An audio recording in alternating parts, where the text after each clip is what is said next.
कल आधी रात को पटना के अटल पथ पे एक बड़ा हादसा हुआ है। इन्हीं सब मुद्दों पे बातचीत करने के लिए हमारे साथ पूर्व आईपीएस अमिताभ दास सर हैं।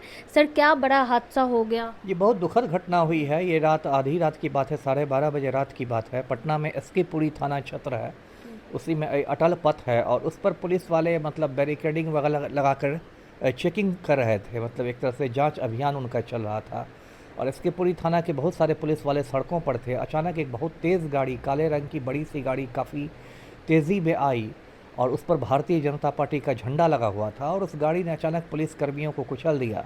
उसमें एक महिला सिपाही की तो मौत हो चुकी है, कोमल नाम था उसका, नालंदा की रहने वाली थी। और दो पुलिस वाले अभी भी मतलब ज़िंदगी और मौत के बीच झूल रहे। एक महिला सिपाही है, एक दरोगा जी है। उसकी घटना के बाद सनसनी फैल गई। उस ड्राइवर को गिरफ्तार कर लिया है पुलिस ने। पटना के सीनियर एसपी भागे भागे पहुंचे हैं। तो देखिए, ये बहुत दुख की बात है। राजधानी पटना में जो भी गाड़ी चला रहा था, देखिए उस पर दो तरह का मुझे लगता है नशा था। एक तो सत्ता का नशा था और एक दारू का नशा था।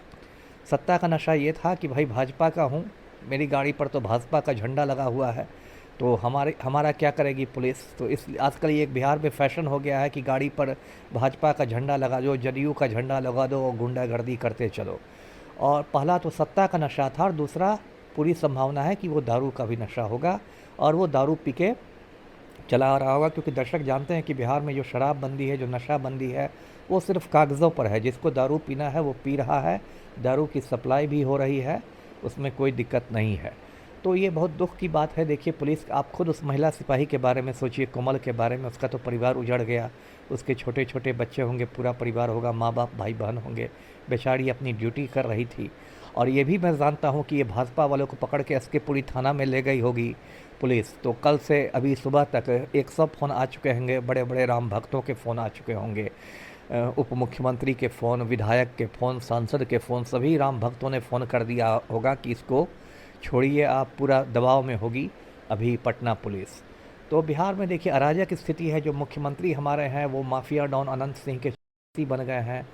पुलिस वाले सड़कों पर मारे जा रहे हैं। राजधानी की सड़कों पर वर्दी पहने हुए महिला पुलिस वाली मारी जा रही है। पुलिस वाले ज़िंदगी मौत के बीच झूल रहे हैं।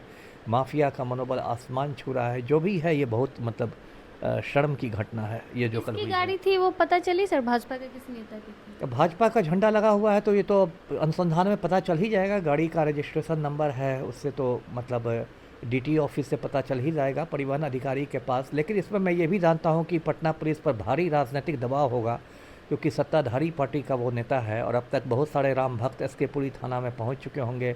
सीनियर एसपी को बहुत सारे राम भक्तों के फ़ोन आ चुके होंगे। सारे मंत्री, सांसद, विधायक सब लगे होंगे उसको बचाने के लिए। तो क्या बचा पाएंगे? क्या दबाव की वजह से कार्रवाई नहीं की अब जाएगी? राजनीतिक दबाव का तो असर होता ही है। देखिए ब्रजभूषण शरण सिंह भाजपा का इतना बड़ा गुंडा था, सांसद था, उसने महिला पहलवानों के साथ इतना मतलब गलत काम किया, लेकिन चूंकि वो प्रधानमंत्री का करीबी था तो अंत तक दिल्ली पुलिस ने उसको गिरफ्तार नहीं किया।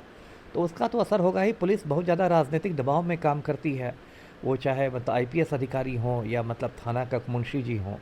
तो मदद तो की ही जाएगी उसको बचाने की। लेकिन मीडिया का यदि प्रेशर बना रहा, मीडिया का दबाव बना रहा, सिविल सोसाइटी यदि जागृत रही, तो फिर नहीं बचा पाएंगे जी। इससे पहले भी जीतन राम मांझी की पार्टी, हम पार्टी के झंडा लगा हुआ था, कोई लड़का जो है बंदूक लहरा रहा था। क्या हो गया आजकल लोगों को देख सर? ही रहे हैं, जब मुख्यमंत्री ही अनंत सिंह के गिरोह में शामिल हो जाएगा तब पूरे बिहार में अराजक स्थिति है। मैंने कहा ना कि लोग सत्ताधारी पार्टी का झंडा लगा लेते हैं, गुंडे मवाली लोग। कोई भाजपा का झंडा, कोई जदयू का झंडा, कोई लोजपा का झंडा, कोई हम का झंडा, और उसका सड़क पर ऐसे चलते हैं जैसे एकदम राजा साहब की सवारी निकली हुई है। उसको कुचल दो, उसको मार दो।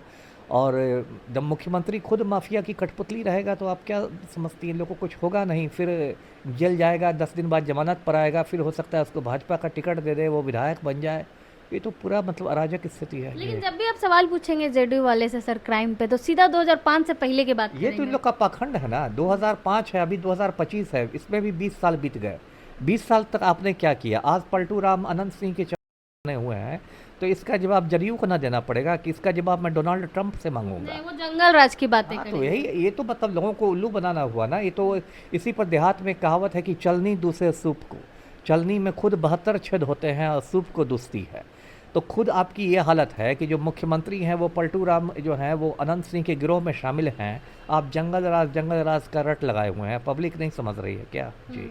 मतलब बातों से जो है पलटा जा रहा है, मतलब हाँ, लोगों को सवालों से भरमाने की कोशिश की जा रही है, बात मुद्दे भटकाने की कोशिश हो रही है जी। सुशासन की सरकार कहा जाता है सर। हाँ, देख लीजिए क्या सुशासन है। मुख्यमंत्री माफिया डॉन के चपरासी बने हुए हैं। आईएएस और आईपीएस लोग मर्दाना कमजोरी के शिकार हैं। कोई एक्शन नहीं हो रहा है माफिया पर। सड़क पर महिला पुलिसकर्मियों को गाड़ी से कुचला जा रहा है राजधानी के बीचों बीच एसके पुरी थाना में। तो अब क्या सुशासन बचा? एक सवाल लगातार तेजस्वी यादव भी उठाते हैं कि मतलब आईएएस अधिकारी चला रहे हैं सरकार, क्या ये बात सही है सर? आईएएस चला रहे हैं लेकिन ईमानदार आईएएस नहीं चला रहे हैं, भ्रष्ट लोग चला रहे हैं। देखिए नीतीश कुमार के नवरत्न हैं, मतलब 9 बहुत ही भ्रष्ट आईएएस और आईपीएस नीतीश पलटू राम के नवरत्न हैं, जिसमें एक नवरत्न तो अभी बेउर जेल की शोभा बढ़ा रहे हैं। संजीव हंस ऊर्जा विभाग का प्रधान सचिव हुआ करता था, तो वो तो अभी बेउर जेल में बंद है। अभी बिहार में एक और बहुत बड़ा कांड हुआ है, रिशुश्री ने किया है। एक बहुत बड़ा टेंडर महा घोटाला हुआ है 9,000 करोड़ का। तो ये लोग रिशुश्री को गिरफ्तार नहीं कर रहे हैं क्योंकि उस मामले की जांच होगी तो 1 दर्जन आईएएस बेउर जेल में पहुंच जाएंगे।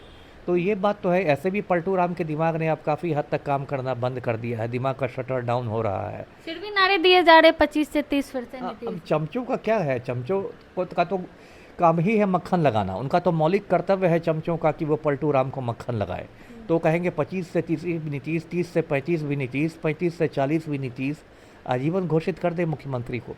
आपको क्या लग रहा है, बिहार बदलाव चाहती है? हाँ, बिहार एकदम बदलाव के मूड में। आप नवंबर में देखिएगा पलटू राम का बुढ़िया बिस्तर बंध रहा है। पलटू राम सीधे कल्याण बिघा पहुंच जाएंगे जी। कि फिर से पलटी मार के सरकार बने? नहीं नहीं, अब पलटी मारने का अब खत्म हो गया है स्कोप। अब कितनी भी पलटी मारे अब इनका स्कोप खत्म हो गया है जी। बहुत बहुत धन्यवाद सर। हमारे साथ पूर्व आईपीएस अमिताभ दास सर थे। आपने सुना इन्होंने क्या कुछ कहा। बाकी आप अपनी राय कमेंट बॉक्स में ज़रूर दें। धन्यवाद।